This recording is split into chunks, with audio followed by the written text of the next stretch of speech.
Bueno, gracias por venir a nuestro segundo meetup, hoy en español. No es habitual, pero como somos todos de habla hispana, pues lo seguiremos, excepto César. Pero bueno, como habla bien español, vamos a seguirlo en español. Hoy tenemos aquí a Jorge, que es Business Manager en Ortus Solutions. Correcto. Y nos va a hablar de lo que es el Open Source y las distintas licencias que son más habituales a la hora de elegir un proyecto y demás. Cuando termine su charla tendremos a varios ponentes que están aquí presentando sus proyectos y bueno, pues algunos pues sabrán claramente qué licencia han cogido, otros no tienen ni pajolera idea cuál licencia han cogido y también pues bueno, Jorge les dará algunas lecciones de qué es lo que deben hacer. Así que nada, un fuerte aplauso para Jorge y nada. Chévere. El primer aplauso es gratis, es lo bueno. El otro me lo tengo que ganar al final. Solo para entender un poquito aquí cómo estaba la composición. ¿Quiénes son desarrolladores de software acá? Listo. ¿Quiénes están aquí porque están interesados en qué licencia ocupar para un proyecto que están trabajando? ¿Quiénes están aquí para conocimiento general acerca de la open source? ¿Quién vino aquí por la cervecita? Listo. ¿Quién quiere integrar otras cosas a sus proyectos existentes en la empresa y tiene dudas de qué significa las licencias que tienen esos proyectos? Ok, listo. Bueno, Open Source for the win. ¿Quién soy? Gracias por la introducción, Luis. Trabajo con otro Luis que está por aquí. Allá está atrás hablando. Con Ortus Solutions. Soy Industrial Engineer, pero me cambié a Software Development en el 2012 que empecé con Ortus. Tengo 3 niños, una esposa, la coma ahí es súper importante y soy de El Salvador. Un poquito de Ortus, no me voy a tardar mucho en esto. Fundado en 2006 por el hombre que está ahí atrás.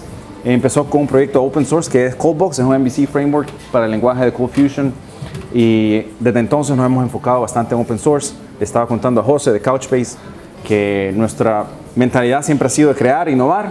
Entonces cualquier persona que trabaja en nuestro equipo tiene el 30% de su tiempo dedicado a crear más herramientas, extender las herramientas open source y no solo enfocado en servir clientes.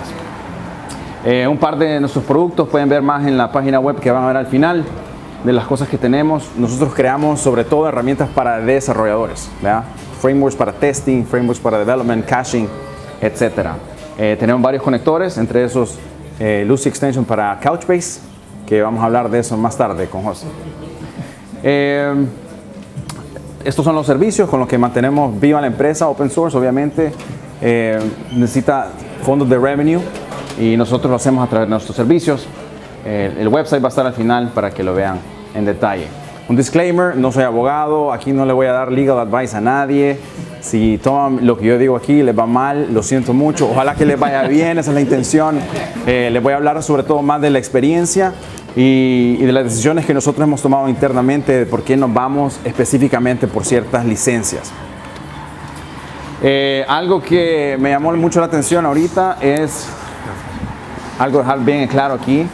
Esto lo saqué de Microsoft. Cuando ocupar open source con el hyphen y no, es un pet peeve mío. Open source como sustantivo se deja sin el hyphen. Cuando es un adjetivo se deja con el hyphen, ¿sí? Porque vi por todos lados open source en la descripción y todo con esto aquí, cuando es por nombre. Anyway, un poquito de historia de cómo llegamos acá. En los 80s y 90s, ustedes saben que proprietary software, el software pagado era el rey, ¿no? Entonces, open source tenía una mala mirada por los big players de la industria, ¿verdad? Era algo que no había una empresa grande que lo respaldara y tenían la inquietud de cuánto iba a durar esos proyectos, ¿verdad? Solo porque eran open source. Esto es algo que dijo Steve Ballmer, CEO de Microsoft, diciendo que el Linux era como un cáncer, ¿verdad? Para la propiedad intelectual. Para que vean cómo cambian las cosas, Microsoft, como pueden saber, 2018 compró por todos esos billones de dólares a GitHub. Y GitHub es el repositorio de mayores proyectos open source en el mundo. Y lo compraron por eso mismo, ¿verdad? Porque les cambió totalmente la mentalidad que tenían con respecto a open source software. Esto es sacado del Octoverse de 2021. Todos los años GitHub saca estadísticas acerca de sus proyectos. 73 millones de developers en GitHub y todos esos stats de la cantidad de proyectos nuevos que se crean. 2020 y 2021 fueron años bien especiales, todos sabemos por qué, y los desarrolladores por alguna razón se inspiraron más en crear cosas. En nuestro equipo vimos también que la gente por rato se volvió más productiva, así que no sé, hubieron cosas buenas de eso. The power of open source, ¿verdad? ¿Qué son las cosas? ¿Por qué open source es tan poderoso? ¿Alguien está familiarizado con este proyecto de TensorFlow? ¿Sí? Es un proyecto de Machine Learning, ¿sí? Estas estrellitas que ven ahí son las personas que lo están siguiendo, ¿verdad? Y todo esto que ven aquí son los forks, ¿sí? Los pull requests que tenían activos, ¿sí? Ninguna empresa del mundo, ni la más grande que exista, puede match ese army of developers comprometidos con un proyecto que le están agregando código todos los días, están revisando con el mundo real cuáles son las deficiencias que tiene el software y cómo lo pueden hacer mejor para solucionar sus necesidades y que otros se beneficien cuando lo integran al proyecto, ¿sí? Eso es lo maravilloso de open source, ¿verdad? Hay proyectos de todos tamaños, no todos son así, este es uno de los más grandes que existen, pero todas esas empresas lo hacen porque el conocimiento colectivo, el esfuerzo colectivo de trabajar en un proyecto a través de la dinámica de open source no tiene comparación en el mundo, ¿sí? Para desarrollar. Estos son las top licenses usadas en 2021. Apache 2.0 es la más popular. Estos son nuevos proyectos, ¿sí? Se empezaron nuevos proyectos y cuáles son las licencias que ocuparon. Apache 2.2, MIT, GPL, la versión 3, la versión 2, ya lo vamos a ver eso un poco más en detalle. BSD3, y ahí va bajando, ¿verdad? Esto no suma 100 adrede, obviamente, porque hay un montón de otras licencias por todos lados. ¿Quién está familiarizado con la Open Source Initiative aquí? Un loguito verde así, con una ruedita en medio. Bueno, estas son dos organizaciones importantes en el mundo open source, ¿verdad? Está el Open Source Initiative, las personas pueden ser contribuyentes. Hasta donde yo entendía, las empresas per sí no pueden ser miembros. Nosotros somos miembros individuales, cada team member tiene la opción de unirse y apoyarlo y comprar un membership. Y está el Free Software Foundation, ¿verdad? Aunque los dos abocan por cosas bien parecidas, la filosofía detrás de cada una de estas es bien diferente, ¿verdad? Específicamente esta. Estos son más general open source, apoyamos todo lo que sea open source, y estos tienen una filosofía bien específica que la vamos a ver en un momento, y es importante porque ellos promueven una familia de licencias que sigue esa filosofía que ellos tienen con respecto a open source. Ya vamos a entender a qué me refiero. El Open Source Initiative tiene el Open Source Definition, ¿verdad? Básicamente son 10 puntos, no los vamos a ver todos en detalle, pero ellos aprueban, le dan su seal of approval, ¿verdad? A las licencias, ¿verdad? Y las licencias que vamos a ver ahora, todas tienen el sello de aprobación de Open Source, el Foundation, ¿sí? El Initiative. Tienen que cumplir con estos 10 puntos que ellos tienen, ¿sí? Free Distribution, o sea que no cueste nada que vos lo distribuyas, ¿verdad? El source code tiene que estar incluido en esa distribución, porque si no, no es open source, ¿sí? Tiene que ir el código. Derived works, o sea que tú lo puedes manipular, lo puedes estudiar, lo puedes cambiar, ¿sí? Y lo puedes distribuir de esa manera. La integridad del código del autor tiene ciertas aperturas a eso, es decir, si David hace algo de código abierto y le pone cierta licencia, yo tengo que tener la capacidad de cambiarlo, ¿sí? Me puede poner ciertas limitaciones, como por ejemplo que yo lo entregue con un patch file sin tocar el core, o que yo documente el cambio, pero no me puede privar de la habilidad de hacerlo, ¿verdad? Entonces, dependiendo de la licencia, vamos a ver que Derived Works y Integrity of Outer Source Code, ahí hay un poco de limitations que pueden haber, pero no puede estar limitado completamente. No puede estar discriminado para ninguna persona o grupo, o sea que lo que sea para cada quien individualmente, alguien malo puede ocupar esa persona mala tu software, o alguien bueno, no pueden decir este grupo y este grupo no. Tampoco Fields of Endeavor, ¿verdad? No pueden decir este grupo, esto no puede ser usado para control poblacional o lo que sea, ¿no? Lo puede agarrar quien sea y lo puede usar para lo que sea. Distribution of License quiere decir que la licencia se aplica a la hora de distribuir, la original licencia se le aplica a la distribución también.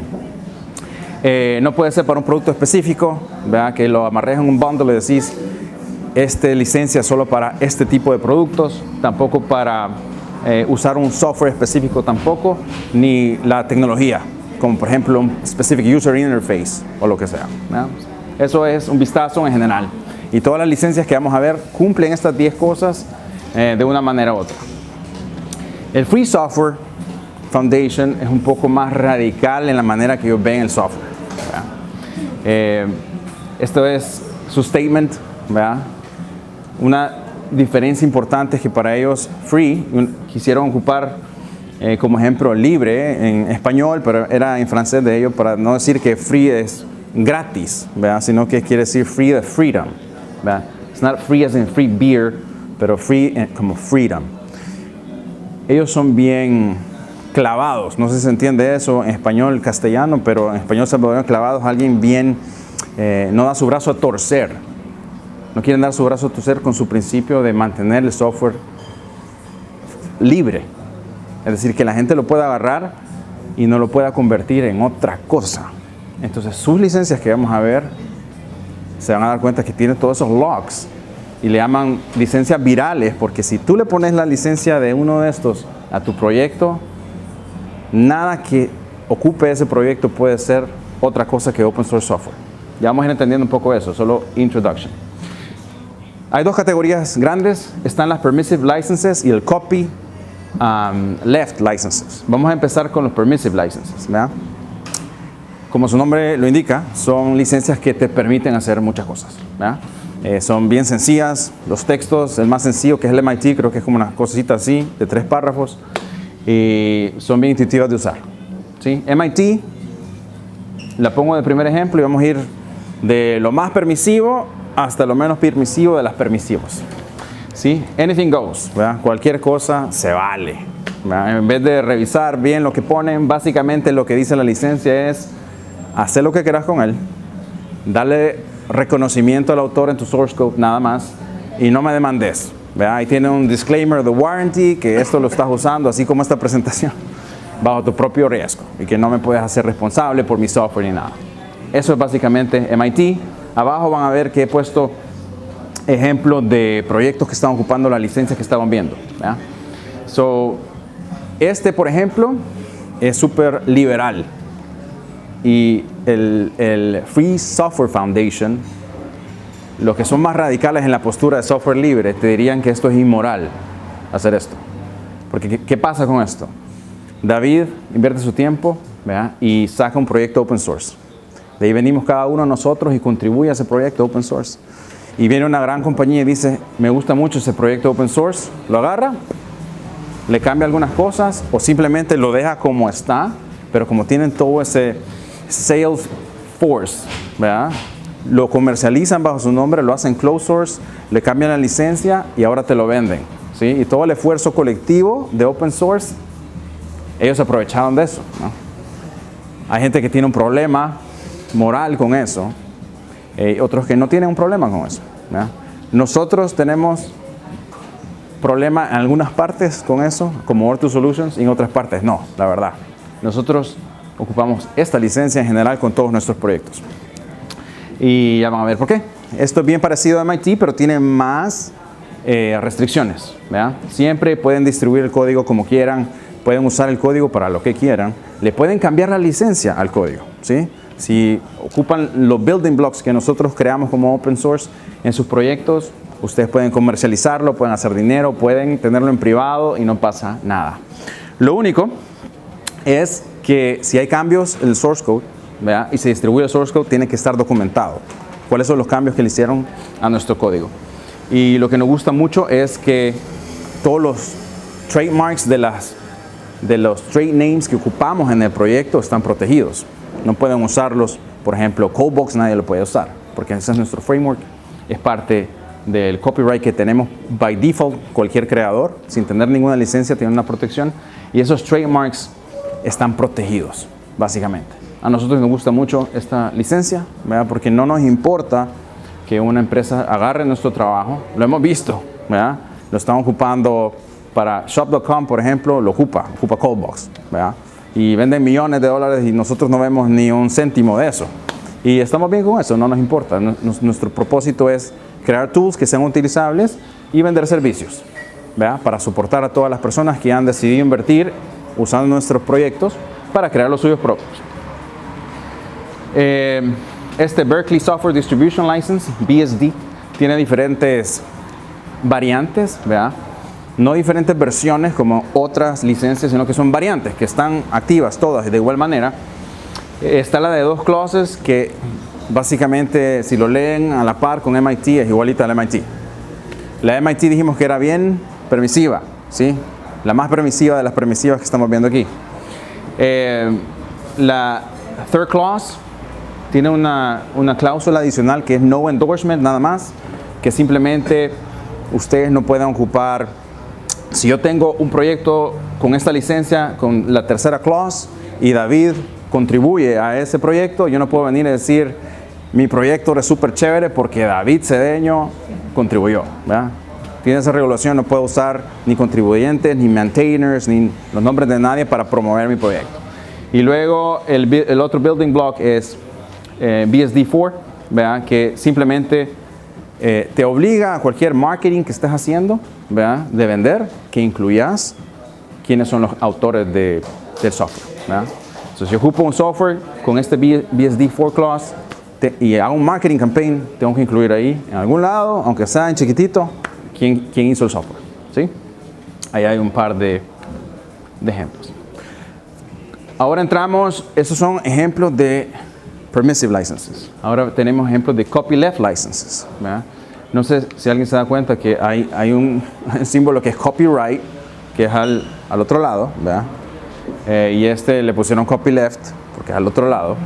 Y la razón es porque copyright protege los derechos del autor, ¿no?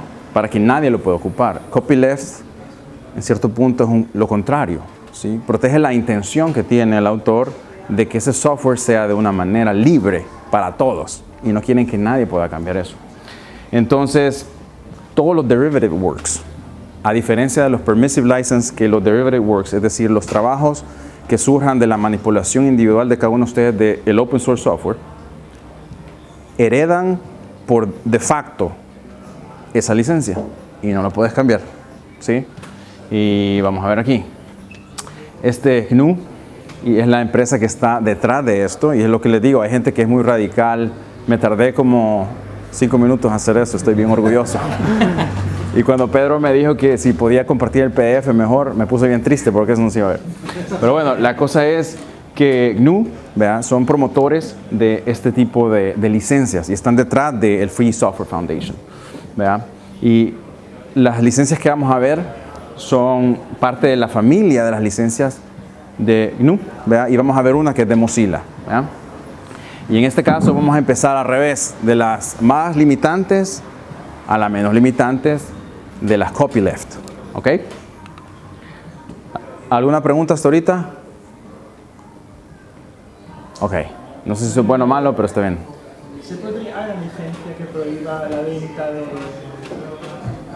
software? No. O sea, puedes generar tu propia licencia, pero para que esté aprobada por el Open Source Initiative y se pueda llamar oficialmente un Open Source License, no puedes prohibir la venta. O sea, ni siquiera estas copyleft licenses te prohíben la venta. Lo que te obligan a hacer en la venta es que les dejes el source code. Eso lo tenés que hacer con estas licencias.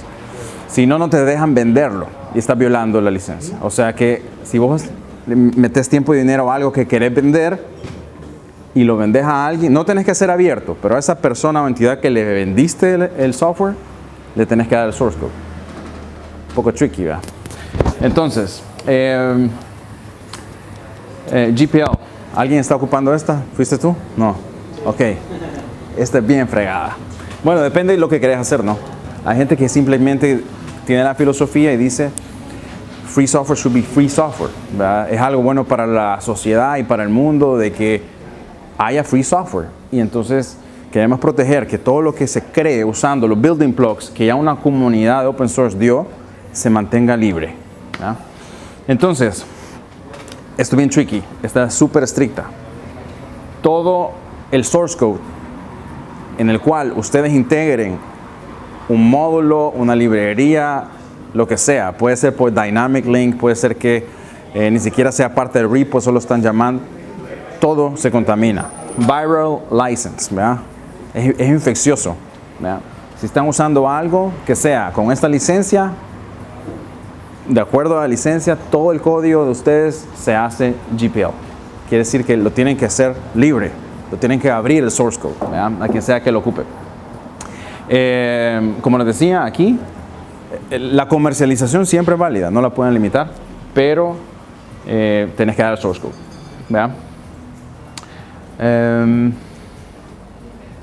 Básicamente te prevé de que alguien diga, ok, como en las otras licencias permisivas, voy a agarrar este source code, lo voy a hacer closed y voy a sacar mi propia solución al mercado.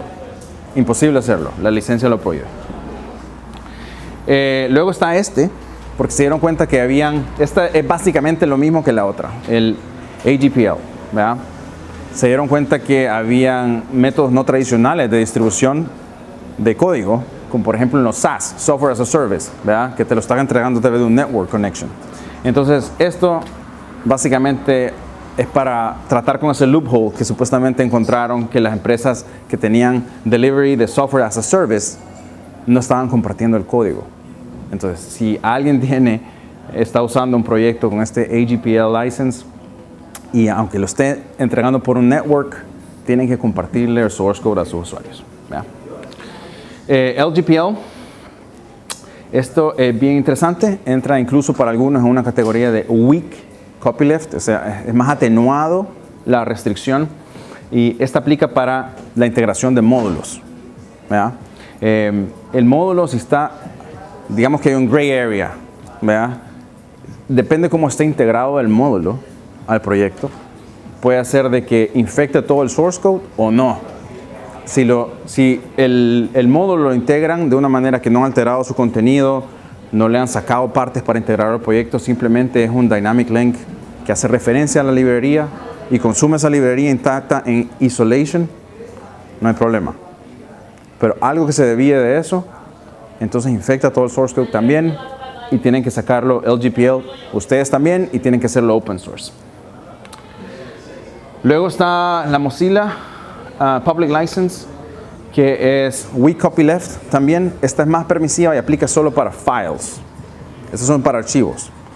De la misma manera que lo otro, si el archivo está íntegro y no le hemos got out, no le hemos sacado las piezas para trabajar con ellos, entonces no hay ningún problema. Pero puede ser parte del source code, puede estar entregado con el source code, con la referencia a la licencia, pero no infecta el código, siempre y cuando se mantengan los archivos en isolation, ¿verdad? Y solo se está consumiendo la funcionalidad. Entonces, un poco de resumen, ¿verdad? de los flujos posibles, ¿verdad? Un permissive license lo puedes convertir en lo que sea, ¿verdad? Puedes agarrar el source code y hacerlo que siga siendo permissive, le puedes cambiar a que sea copyleft o que sea proprietary, lo puedes hacer closed source, ¿verdad? Un permissive, aquí, un copyleft, te obliga a que sea un copyleft. No hay otra manera, ¿verdad? Y ese es el problema de lo que uno quiere hacer al principio. Está bien, yo no estoy en contra de los copyleft. Tienen su propósito, hay gente que así lo quiere hacer, pero depende de cada quien lo que quiera lograr. ¿Cómo escoger? Depende de los objetivos de cada quien, la filosofía incluso de vida. Y lo más importante es, para nosotros como Ortus, es qué es lo que va a servir más al colectivo de colaboración, porque a nosotros nos interesa mucho que la gente colabore. Y estas licencias, en lugar de ser como los terms and conditions que cada uno firma con Apple o lo que sea en su teléfono, esto es un acuerdo de colaboración entre una community. Y esa comunidad tiene que estar de acuerdo en trabajar bajo esos términos. Y esos términos tienen que ser, dependiendo de los objetivos, adecuados para generar la cantidad de gente y la calidad de gente que uno está buscando, ¿verdad? Porque al final, open source es bien interesante porque ¿quién le paga a los developers que contribuyen? La mayoría de gente lo hace en su tiempo libre. La mayoría de los contributors lo hace en su tiempo libre, lo hace por ayudar, por contribuir. Entonces hay que entender cuál es su filosofía también para generar la máxima cantidad de contribuciones. Recomendaciones generales. ¿Cómo decidir entre permisivo o más restringido? Para mí la pregunta clave es, ¿lo quieren dar? ¿Lo quieren entregar? ¿Que el mundo lo ocupe y que hagan con él lo que quieran? ¿Verdad? ¿O quieren recibir algo a cambio? ¿Verdad? Eso es una pregunta importante. ¿Y quieren ocupar algo nuevo o quieren integrar algo que ya está? Las ventajas de integrar algo que ya está, que eso es lo que nosotros escogemos, no nos queremos reinventar la rueda de las licencias, es que no solo que ya esté, sino que sea conocido, ¿sí? La gente ya lo va a conocer, los contribuyentes ya saben de qué están lidiando, no hay un learning curve, simplemente ocupas una licencia aprobada por Open Source Initiative, para mí, que son los que incluyen todas, las permisivas y las copyleft, les va a ayudar mucho a que sus proyectos no tengan ese building block ahora que la gente tiene que averiguar cómo funciona su licencia. Para nosotros, como les decíamos, el Apache 2 license es un good middle ground, ¿verdad? Te protege tus trademarks. Algo que no mencioné, que Apache 2 también tiene patent retaliation, que quiere decir que si alguien de ustedes contribuye al código con propiedad intelectual de ellos, que es patentado, automáticamente pierden el derecho de reclamar por esa patente y se vuelve parte del conocimiento común, y eso no lo tienen, MIT no tiene eso, por ejemplo. Si alguien hace eso, podría llegar incluso a demandar al proyecto, ¿verdad? Por ejemplo, Apache 2 tiene esa protección de trademarks y patents. Si alguien ocupa un patent que es de él, pierde el derecho a ese patent. ¿Qué más? Si les está interesando a ustedes monetizar open source, es algo que nosotros obviamente hemos fine-tune en el proceso. Estas son las 3 estrategias que nosotros hacemos para generar dinero acerca de open source con Apache 2 licenses en la mayoría. Tenemos algunas cosas que son MIT, pero la mayoría de nuestros big projects son todos Apache 2. Support services, ¿verdad? Cuando la gente lo empieza a ocupar y lo ven útil, entonces siempre alguien quiere aplicarlo para algo específico y no hay la manera, les da support. Consultoría, training, ¿verdad? Luego subscriptions, ¿verdad? Todos esos los puedes empaquetar como service as a product, ¿verdad? Y puedes vender subscriptions para tener recurring revenue. Y los trainings, por ejemplo, se pueden digitalizar y vender suscripciones, que es lo que nosotros hacemos con CFcasts. Y obviamente está la estrategia de tener commercial versions, ¿verdad? En algunos proyectos nosotros tenemos una implementación con basic functionality, ¿verdad? Y ya la versión comercial tiene added features, ¿verdad? Eso es todo a mi presentación. Me pasé, Luis, estamos on time.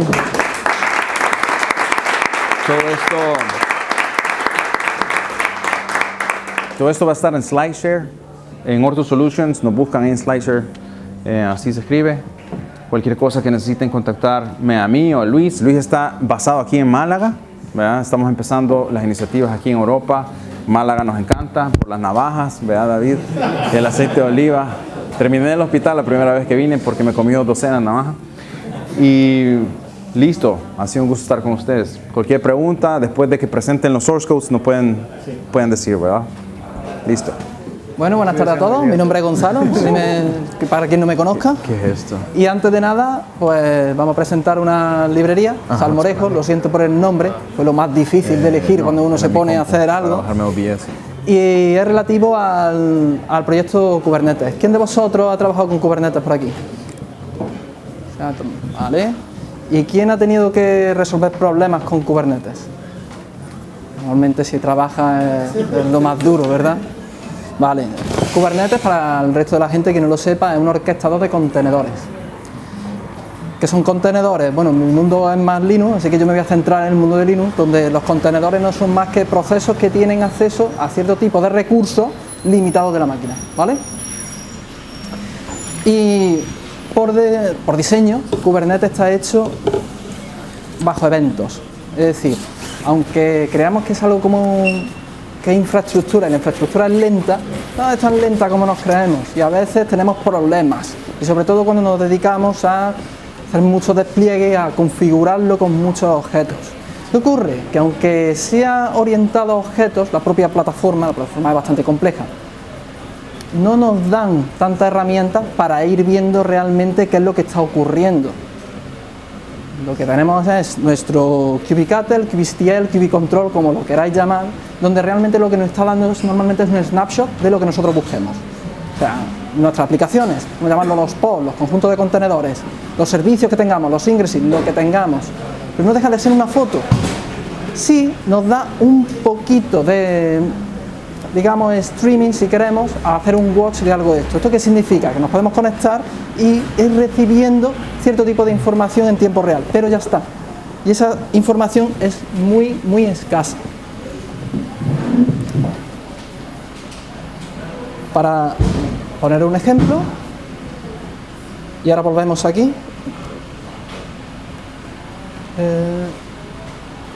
¿Lo veis bien?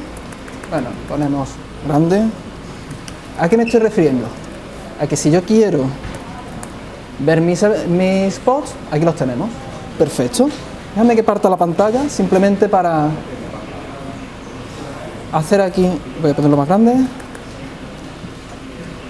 Si yo en cambio quiero ver qué está pasando en tiempo real, sí me deja esta opción, pero solo esta opción. Y si yo ahora quiero hacer un run con la imagen NGX, vamos a lanzar un NGX y un NGX 1. Aquí vemos cómo sí nos va a ir soltando información en tiempo real, pero ya está. O sea, como mucho que es lo que estamos obteniendo, un tipo de objeto, en este caso son los pods, y como mucho lo que podemos hacer es formatear qué tipo de columnas queremos nosotros mostrar. Y hasta aquí vamos a dejar llegar. ¿Qué ocurre? Que cuando tenemos problemas necesitamos algo más. ¿Por qué? Porque es lo que estamos hablando. Si lo que vamos a tener son sobre todo snapshots de cómo está nuestra infraestructura de un punto a otro, pero el sistema está diseñado bajo eventos, ¿cómo sabemos qué ha pasado entre un snapshot y el siguiente? Vamos a tener cierto tipo de problemas. Pues para intentar resolver este problema se desarrolló esta aplicación, un CLI que vamos a ver más adelante, donde lo que se intenta es solucionar este tipo de problemas. Primero, ver que podamos ver más de un objeto, porque es lo que estamos hablando, nuestra infraestructura es compleja. Solamente tener un objeto, un tipo de objeto mejor dicho, nos limita bastante. Y lo siguiente, aunque queramos de alguna manera unificar todos los tipos de infraestructura, cada infraestructura es más, cada despliegue es diferente. Y así después nos vamos, porque nosotros de alguna manera vamos a querer aplicar una lógica nuestra dependiendo de cada uno de los entornos que tengamos. Puedo poneros aquí un ejemplo. Yo he estado trabajando en sitios donde, aunque parezca extraño, lo importante no era para nada los contenedores ni las aplicaciones, eran los ingresses. Porque no tenían al final ningún tipo de contenedor. Tenía un ingress controller, que es el que al final iba a estar detrás, pero lo que se le iba proveyendo a los usuarios era un ingress a cada uno. Un ingress con sus secrets, con lo que necesitaran. Por lo tanto, ¿cómo vamos a comparar un sistema así con el sistema más estándar donde sí vamos a tener nuestros contenedores, nuestras aplicaciones? Bueno, pues para ello se desarrolló Salmorejo, que no deja de ser una aplicación en Python. ¿Por qué Python? Si estamos en Kubernetes, la lengua franca de Kubernetes es Go. Casi todo el mundo implementa las cosas en Go. Pero aquí lo que se pensó es en el usuario. ¿Quién va a utilizar algo así? Van a ser administradores del sistema, van a ser Platform Engineers, Azurees, los mal llamados DevOps Engineers, que yo creo que todos sabemos ya a lo que nos estamos refiriendo, donde esa gente sí va a poder tranquilamente hacer sus scripts en Python, pudiendo definir cómo puedo yo hacer la foto de mi infraestructura, o cómo puedo yo de alguna manera analizar mi infraestructura. Bueno, aquí tenemos la licencia, vamos a verla, ya que hemos visto anteriormente, por cierto, muy interesante. Es MIT, ¿por qué? Porque podéis hacer lo que os dé la gana. Mientras no me demandéis, no pasa nada.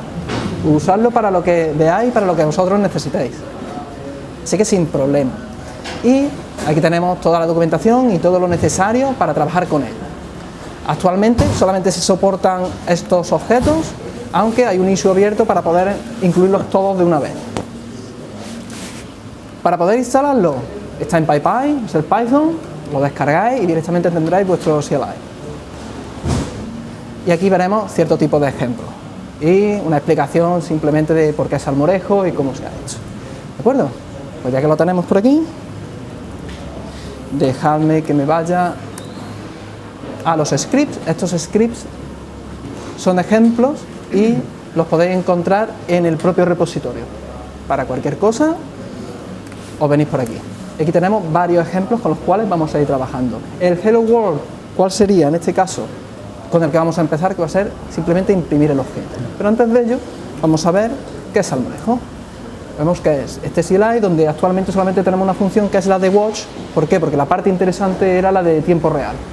Cómo asociarme a cierto tipo de objetos y ahora veremos cómo ejecutar mi lógica, la cual se la vamos a pasar con cualquier script que tú le metas como argumento. Bueno, y ahora, ¿cómo enlazo yo esto? Pues vamos a ver el primero, que era imprimir el objeto. Y algo tan sencillo como lo siguiente. Siempre está explicado en la documentación, pero lo único que tengo que añadir es un script que tenga una función de callback, que va a recibir un evento. Ya está. En la documentación se explica cómo es dicho evento. Hay que hacer Python, ya sabéis, muy flexible, pero también podemos tener problemas. Está explicado cómo es el evento. El evento viene además de la librería nativa, soportada por Kubernetes, es oficial, hecha en Python, así que no he modificado dicho evento. Si la comunidad decide modificarlo, sin ningún tipo de problema, pero es algo que ahora mismo se ha dejado tal y como trabajaría la librería de Python de Kubernetes. ¿Qué hacemos? Pues al llamar nuestro callback recibirá el evento y aquí, como veis, lo único que estoy haciendo es imprimir mi evento por pantalla. Lo que estamos diciendo no es más que un Hello World. Así que yo puedo hacer un salmorejo watch de imprimir el objeto y aquí sí puedo decir de repente, es que yo quiero seguir todos mis objetos. Si ahora yo ya simplemente voy creando, veis cómo voy sacando todos los objetos que yo voy necesitando.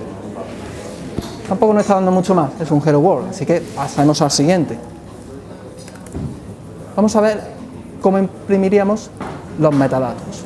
¿Por qué este es interesante? Porque este ejemplo sí nos lleva a lo que de alguna manera sí nos está dando hasta el día de hoy Kubernetes, pero la diferencia es que no solamente podemos seguir un tipo de objeto, sino vamos a poder ir siguiendo todos los tipos de objetos que nosotros vayamos definiendo. En este caso tenemos los pods, pero si yo quisiera, por ejemplo, exponer un pod en NGX1, me falta un puerto, en el puerto 80, vemos cómo me van saliendo todos los que yo necesite. Pero bueno, tampoco está añadiendo mucho más, nos ha abierto el abanico a poder seguir muchos más objetos, pero tampoco es algo que nos vaya a solucionar por ahora la vida. ¿Qué es lo que vamos a hacer? Vamos a intentar añadir algo ya de lógica para poder de alguna manera sacar cuál es el estado real de nuestra infraestructura. Para ello podemos implementar un contador. Y en el contador, vamos a hacer así un poco, vemos que lo único que vamos a hacer es ir recibiendo los objetos y vamos a ir teniendo en cuenta cuál es la cantidad de objetos que tenemos de cada uno de ellos. Al ejecutar dicho script, los counters de todos estos, vemos cómo, este es el de contador, sí, vemos cómo me detecta cuáles son los objetos que voy teniendo en cada namespace, que no deja de ser una carpeta, vamos a entenderlo así, dentro de Kubernetes, y vemos cómo al ir sacando, exponiendo en este caso, ¿no? ¿Está este creado? Sí. Vemos cómo va aumentando los contadores. Voy a lanzar alguno más. PCTL, run, image, NGX, y vemos cómo en los pods de los default se van creando nuevos. De esa manera vamos teniendo control de qué está pasando realmente en mi infraestructura a nivel completo. Pero ¿qué ocurre si nos creemos un poquito más... bueno, si somos algo mejor en tema de diseño? Porque hasta ahora mismo es un poquito feo todo esto, la verdad. Pues algo que incluso podríamos llegar a hacer sin salirnos de scripting es hacer nuestro propio dashboard. Y al hacer nuestro propio dashboard vemos cómo podemos enganchar directamente toda la información de los pods, en este caso solamente los pods, para lo que está construido, y sacar la historial, el estado actual en el que estamos e incluso aquí añadir información relativa a los logs o cualquier otra cosa que nosotros necesitemos. Si hacemos así y yo me pongo a ir creando pods, en este caso, vemos cómo, vamos a reducir esto un poco, así está bien. Vemos cómo me va detectando los nuevos pods, voy sacando información, soy capaz de saber el estado anterior, el estado actual y va respondiendo lo más importante en tiempo real. Así que si finalmente me los quiero cargar todos, vemos cómo va detectando que se va borrando, soy capaz de leer lo que está pasando en los logs, detecto el estado actual y veo el historial anterior. Con esto no quiero decir que lo importante era el dashboard este, lo importante era lo que vosotros podéis conseguir con él. Por lo que yo decía anteriormente, cada infraestructura es diferente. Vamos a centrarnos en darle la oportunidad de que cada uno analice esa infraestructura de la manera en lo que lo necesita. Y esto es todo. Muchas gracias. Yo era el CEO del Ayuntamiento de Málaga y en la época esta de la pandemia, pues sabéis que para poder salir a la calle los trabajadores necesitaban un documento de la empresa que dijera, que estuviera firmado y que dijera que podían salir a la calle para ir al trabajo, donde tenía que aparecer información de su dirección y todo esto. Bueno, pues entonces, pues claro, eso, la primera idea es decir, bueno, pues vamos a hacer con combinar correspondencia, generar los documentos. ¿Qué pasa? Combinar correspondencia normal, pues tenía dificultades para generar como PDFs diferentes, ¿no? Para luego poder firmarlo. Entonces hice una pequeña macro muy sencilla donde conseguía sobre Microsoft Word que generaba esos documentos PDF, ¿no? Entonces generaba esos documentos PDF y entonces hice, como me pareció curioso y mucha gente podía necesitarlo, hice un vídeo en YouTube pues contando cómo se hacía, ¿no? Entonces a partir de ese vídeo que solamente ponía los PDF, la gente empezó a preguntar, oye, ¿y por qué no haces que los PDF tengan un nombre diferente? Y digo, venga, vale, ¿por qué tengan un nombre diferente? Y hice otro vídeo contándolo. ¿Y por qué no haces que además del nombre se puedan proteger con contraseña? ¿Y por qué no haces que todo esto, ¿no? Que se pueda generar en Word, que las contraseñas puedan ser iguales para todos los documentos o que cada usuario pueda tener una contraseña distinta, que se pueda retrasar la firma, que se pueda, por ejemplo, generar el documento, el PDF, firmarlo y luego mandarlo por correo, que se pueda mandar por correo como un HTML, que se puedan mandar documentos adjuntos. Entonces empezaron a pedir una serie de cosas que hice 3 vídeos explicando con el código de Visual Basic cómo se hacía y ya luego, claro, eso llegó a tener un nivel de complejidad que, bueno, también pobrecillo, el que quiere usarlo, a lo mejor solamente quiere usarlo, no necesita codificarlo, ¿no? Y entonces fue cuando empecé con el proyecto en GitHub. Entonces hice en GitHub esta aplicación donde he ido incorporando todo lo que se pedía, ¿no? Hay una cosa muy interesante de esto es en los usuarios, ¿no? Es decir, aquí hay una parte que es lo que más te llena de estos proyectos, ¿no? Ahí se me va el cursor, que son las opiniones, ¿no? Y entonces te encuentras que hay empresas, no sé si conocéis COVID Warrior, que son los que han hecho pues que a la mayoría de los hospitales de España pues llegan unas máquinas que son como una especie de robot que generan los análisis de COVID, o si conocéis el problema que hubo con el volcán en la isla de Palma, entonces ambos querían, por ejemplo en Palma querían hacer la tarea de coger y agradecer a todo el mundo que había hecho alguna contribución a la isla, ¿no? Pues poder agradecerle de alguna forma con documentos firmados. Entonces ellos necesitaban que se generaran los documentos y después poner la firma y después poder enviarlo. Entonces fue donde introduje el caso en 2 fases, ¿no?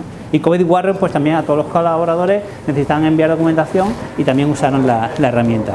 Y te encuentras cosas muy curiosas como gente que te dice, bueno, pues que te agradezco apoyarme, me ha salvado la vida, ha salvado mi empresa. Es decir, todos esos son comentarios reales que son los que de verdad te llenan, ¿no? Entonces, bueno, pues yo qué licencia le puse, pues la primera licencia, bueno, pues la licencia GPL, porque en principio todo el código yo lo daba abierto, yo no tenía ninguna intención de sacar negocio ni nada, sino simplemente era por entregarlo. Y lo único que yo hacía, bueno, una de esas mejoras que me pedían era que se podían mandar por correo, que se podían juntar documentos PDF, y lo único que yo hacía era en el correo que se pusiera abajo en la firma, en el pie, pusiera hecho por DBV combinar correspondencia, que es el nombre de la aplicación, ¿no? Entonces hubo un momento en el que me tocaron un poco la fibra cuando tú estás haciendo un trabajo de entrega, que hay, como podéis ver aquí en el canal de YouTube, tengo más de 21 vídeos explicando cómo hacer diplomas, cómo hacer de todo, cómo sacarle el mayor partido a esto. que te venga alguien y te diga, ¿y cómo puedo quitarle la firma?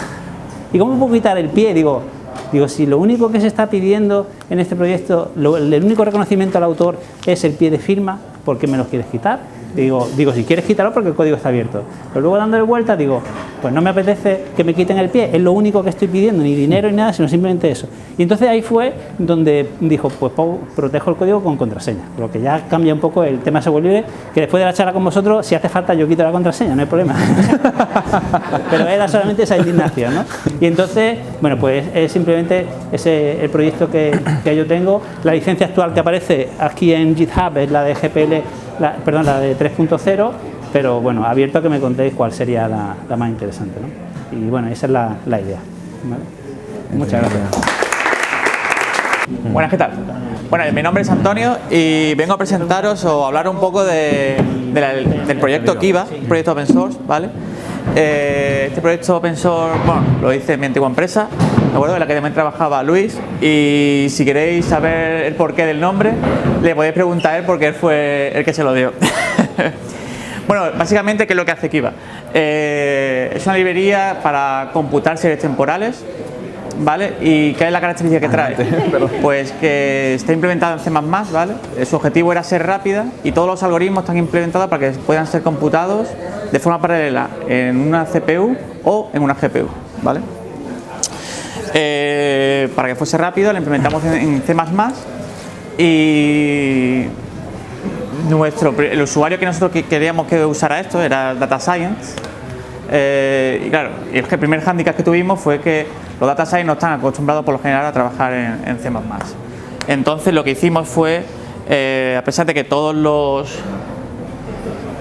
Por aquí podríais ver, si entramos un poco en el código, y aquí tenemos, bueno, pues todos los códigos fuentes. No voy a entrar para no martillar la cabeza, ¿vale? Bueno, pues había operadores de extracción de características de una serie temporal, de dimensionalidad, de cómputo de distancias, polinomios, regularizaciones, regresiones, cálculo de estadísticas básicas y reconocimiento de patrones. Nuestro objetivo entonces era que lo usasen Data Scientists, y el primer handicap que tuvimos es, bueno, C++ no saben. ¿Qué hicimos? Como reusar C++ y que lo usaran, involucrarlos era complicado, hicimos una capa en C para posibilitar escribir bindings en otros lenguajes que pudiesen llamar. Entonces creamos bindings, lo voy a enseñar. Creamos bindings en Python, aquí debe estar, en Java, en Kotlin, en R, en MATLAB, ¿vale? Debe estar por aquí. Deben de estar en R, en MATLAB. Y al final todos usaban pues esa misma capa en C. ¿Por qué C? Porque C permite mucha más portabilidad que C++, por todo el tema de compiladores, el mangling de los compiladores C++, ¿vale?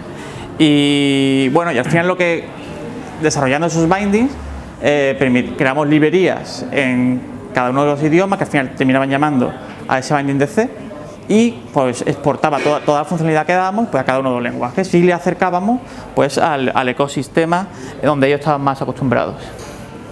Y un poco para enseñaros un poco, a ver si lo encuentro por aquí, qué cosas pues podíamos hacer.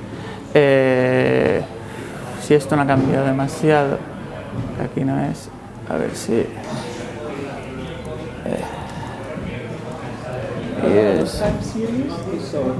son, pues es cualquier parámetro que pueda representar en el tiempo, que evoluciona en el tiempo, pues una serie temporal, puede ser un sensor de temperatura que en el tiempo pues no sabía. Puede ser presión, temperatura, puede ser un valor de bolsa, al final es cualquier valor que cambia en el tiempo, pues lo acumulas y lo puedes ver como una lista de valores, un array de valores, ¿vale?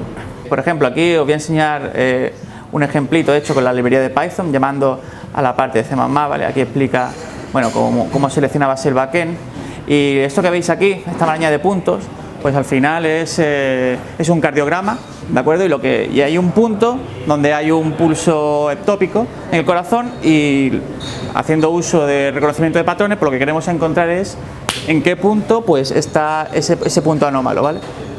Pues bueno, pues aquí se carga la serie temporal, se llama al algoritmo que hace ese reconocimiento de patrones y nos dice, bueno, pues está aquí. Como hay demasiados puntos, pues no lo podemos ver, entonces vamos a hacer aquí ahora un poco de zoom y como veis, pues aquí vamos a ver la señal periódica que tenemos en el corazón y en este punto vemos una deformación y porque hay un pulso ectópico, ¿vale? Bueno, es un pulso prematuro del ventrículo, perdón. Y bueno, y como básicamente el algoritmo lo que va haciendo es ir comparando la serie temporal por trozos y haciendo un sliding window, pues bueno, pues aquí donde encuentra la zona con mayor distancia con respecto a todas las demás y de esta forma pues es capaz de encontrarla y esto es una operación que, bueno, pues un core en serie, pues a lo mejor puede tardar para este tamaño de puntos entre 2-3 minutos y con GPU pues en 3-4 segundos lo tienes, ¿vale? Acerca mucho más la toma de decisión y para, bueno, el cómputo finalmente. Y bueno, pues esto es lo que quería presentar. Importante, ¿qué licencia estábamos usando en este proyecto? Pues creo que era una de Mozilla. Mozilla. Y que no es ninguna de las que hemos visto, de las que hemos recorrido. Si es la MPL, sí. Sí, es la Publishing, correcto. Sí, pues sí. Y bueno, yo el motivo no sé por qué eligieron, pero me dijeron, mira, vamos a usar esta. Digo, bueno, venga, yo empiezo a desarrollar. Pero creo que era porque protegía bastante. Sí, media vez no alteren tu... ¿Perdón? Media vez nadie altere tu implementación, ni saque de ella funcionalidad que la integra. El motivo que fue de elegir esto era porque en aquel momento fue cuando la fama de cómo Elasticsearch fue consumido por completo por AWS. Entonces el CTO de nuestra empresa dijo, uy, hay que protegerse, hay que ser open source, pero de esta manera, con cuidadito. Entonces buscó una más restrictiva para evitar que pues cogiesen el código y nos... El Mozilla vimos que era weak copyleft, ¿verdad? Ajá. Te deja integrarlo en un proyecto sin contaminar el source code del proyecto, pero mantiene la integridad de tu source code. Eso. Bueno, pues entonces, me acuerdo que estuvimos evaluando bastante y para el final dice, bueno, esta me parece que no es demasiado abierta. Está chévere. Y Pregunta, bueno, ¿la implementación detecta cuando hay gradientes en los cambios o tiene que ser algo constante? no, detecta cuando hay gradientes. Un patrón que sea con Sí, que se vaya incrementación deformando poco a poco, sí, correcto. también lo detecta. Porque al final lo que hace es compara todos contra todos, entonces en este caso al final lo que hace es encontrar una anomalía. Vale. Buenas a todos, bueno, yo soy Miguel Yo soy Perdi. y bueno, os vamos a presentar la librería de Flama. Sí. Bueno, pues Flama es una biblioteca, un framework, ¿vale? Con el objetivo de... Bueno, nosotros nos hemos encontrado con una problemática en diferentes... Nosotros venimos del sector principalmente financiero, bancos, demás, fintech y demás historias. Y nos hemos encontrado ahí en específico una problemática que parece que es bastante común en el mundo de Machine Learning, y es que los modelos de Machine Learning que se montan prácticamente nunca llegan a producción. Siempre se quedan en etapa de desarrollo y parece como que el salto de ese desarrollo de modelo hacia un entorno productivo es bastante complicado y nunca llega. Entonces, bueno, pues empezamos a desarrollar este framework que se llama Flama, ¿vale? Que está basado en otro framework de desarrollo web, que es también open source.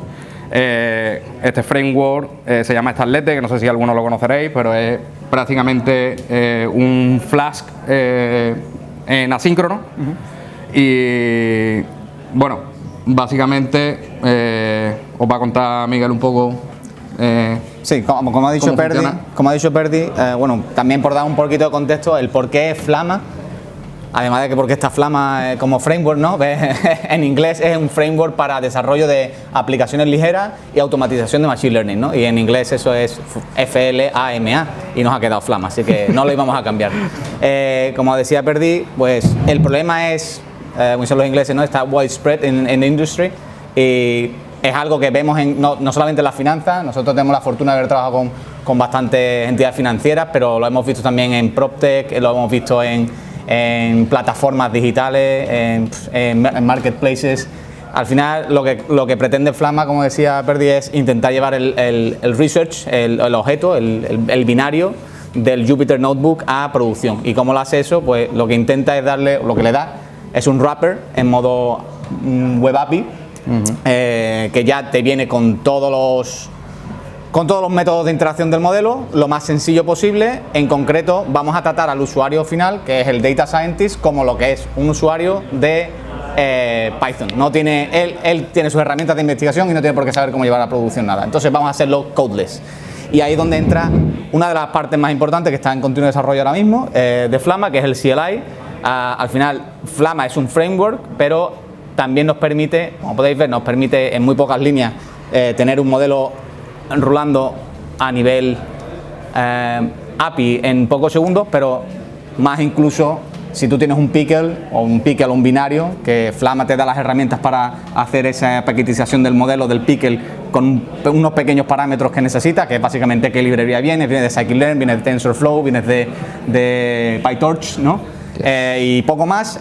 Flamma en una línea de código ya te tiene rulando con muchísimas otras opciones, entre otras cosas todas las opciones de Ubicorn, asincronía, eventos de startup, eventos de shutdown, todo lo que quieras y más, que son muy convenientes a la hora de reentrenar modelos, etcétera, etcétera, en una sola línea de código y sin más, no hay más complicaciones. ¿Qué quieres indagar más? Bueno, a mí por lo menos me gusta pensar de Flamma que es FLA y más, ¿no? Aquí perdí, toda la parte de Lightweight Application, de cómo desarrollas todo, y el MA, que es un poquito lo que yo he introducido con la ayuda de Perdi, evidentemente. Bueno, él con mi ayuda, en verdad. Es la parte de Machine Learning, simplemente, que es, tú tienes, con Flamma puedes ir todo lo profundo que quieras, a desarrollar una web app, todo lo funcional que quieras, asíncrona, con rápida respuesta, lo podríamos asemejar a Flask o FastAPI. Nosotros creemos que estamos un punto más allá y tenemos un montón de features que vamos a estar haciendo release a lo largo del año. Sí. Y bueno, os animamos a que estéis al ojo de nuestra página web, que por supuesto, bueno, aquí tenéis todas las diferentes componentes, un montón de ejemplos en el landing page, y sobre todo lo que estamos trabajando muy fuerte ahora mismo es en tener una documentación todo lo extensa posible y todo lo específica y con muchos ejemplos para que desde cero estéis rulando con Flamma, estéis haciendo lanzamientos en local y que lo testéis, y que del local a un Kubernetes pues que sea simplemente una dockerización, que ya estamos trabajando en ello también, ¿vale? Y poco más. Bueno, aquí tenéis el repositorio conectado, aquí, ahí está, y bueno, ahí estamos trabajando en la rama de Develop ahora mismo, pero en las próximas 2 semanas tendremos la release oficial, que ya tiene toda esta parte del CLI y todo, ¿vale? Vale, pues el tema de la licencia, o sea, nosotros lo teníamos licenciado como MIT, pero viendo un poco lo que hemos hablado y eso.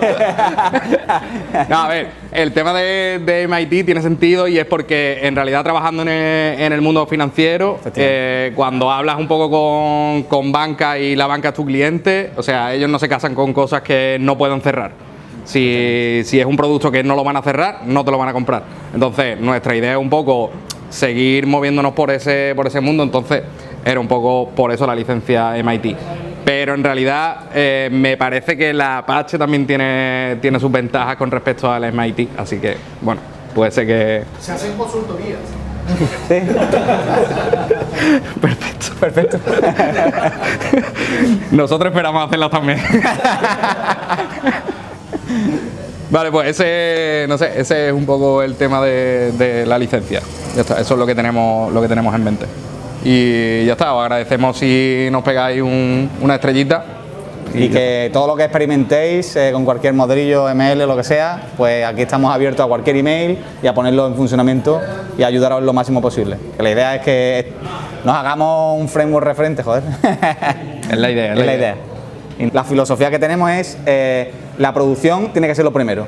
Si piensas en producción, ya estás creando una aplicación que sirve, ¿no? Y los data scientists también se ven más integrados en el ciclo de vida del software. O sea, cuanto antes posible. ¿Y por qué? Porque tú puedes estar continuamente entrenando nuevos modelos, generas tu binario y en un segundito te lo enseño cómo se hace el dumping. Sí. En una sola línea de código tú haces el dumping del modelo, que está aquí cómo hacer el packaging models, por ejemplo, ¿no? En el momento en el que tú estás, ¿no? Tú ya tienes tu modelo y tú lo único que harías, una vez que has hecho todo el entrenamiento, etcétera, en lugar de hacer el dump en un pickle, pues es este dump que te da Flama. Y la siguiente línea de código ya es, te vas al CLI, Flama Run o Flama Serve, o si quieres una aplicación muy customizada donde puedes tener 200 modelos corriendo, todo en un JSON y pones Flama Start y le das el config JSON, que está aquí también explicado, y te da las 200 rutas, todas sirviendo a la vez. O sea, cuanto antes lo metas en tu investigación, mejor, porque ya estás trabajando con los modelos como si estuvieran en producción.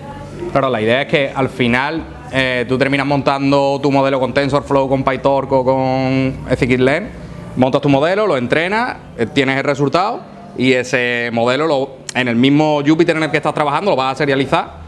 Y una vez que lo tienes serializado, ya directamente lo puedes montar aquí a producción con una línea, que es un poco la idea. Tiene autodocumentación también, así que eso también, una vez que tienes sirviendo la API, tienes tu autodocumentación ahí en tu localhost, en el puerto que tú le digas y en la ruta que tú quieras, y allá ve todas tus rutitas, como te he dicho, con un JSON. En este caso está sirviendo aquí solamente uno, pero después puede servir varios modelos, un poquito más complicado, ¿ves? Y aquí lo único que dice es, oye, ¿cuáles son los 3 modelos que quiero servir en la misma API? Le das a Flama Start y lo siguiente pues es tu API con todos tus regresores, ML, todo lo que quieras. De nuestra parte, cualquier pregunta. Gracias. Nada, Jorge, muchas gracias por haber venido y a los participantes por haber participado, haber presentado sus proyectos. Y nada más, solo comentar que en diciembre organizamos el evento Web para Frontend Developers y UX Developers, UX Engineers y Designers, y donde Hortus además son los principales patrocinadores. Y en mayo pues tendremos otro Jay on the Beach, en el cual pues ya tenemos unos 4 o 5 ponentes confirmados que todavía no puedo desvelar. Si queréis me lo decís luego y os lo digo por ahí. Y nada, poco más. Pero para el Web sí tenemos ponentes. Sí, para Web hay ponentes potentes. Tenemos a Douglas Crockford, tenemos a Lea Verou, tenemos a Chris Lilly, tenemos a cerca de 20 y pico ponentes confirmados. Así que nada, si conoce a todos los frontend que tengáis en vuestro equipo, ya le podéis decir que compren las entradas de inmediato. Así que nada, pues eso es todo. Y ahora consumido un poco, que si no Ian se me va a cabrear. ¿Vale? Muchas gracias.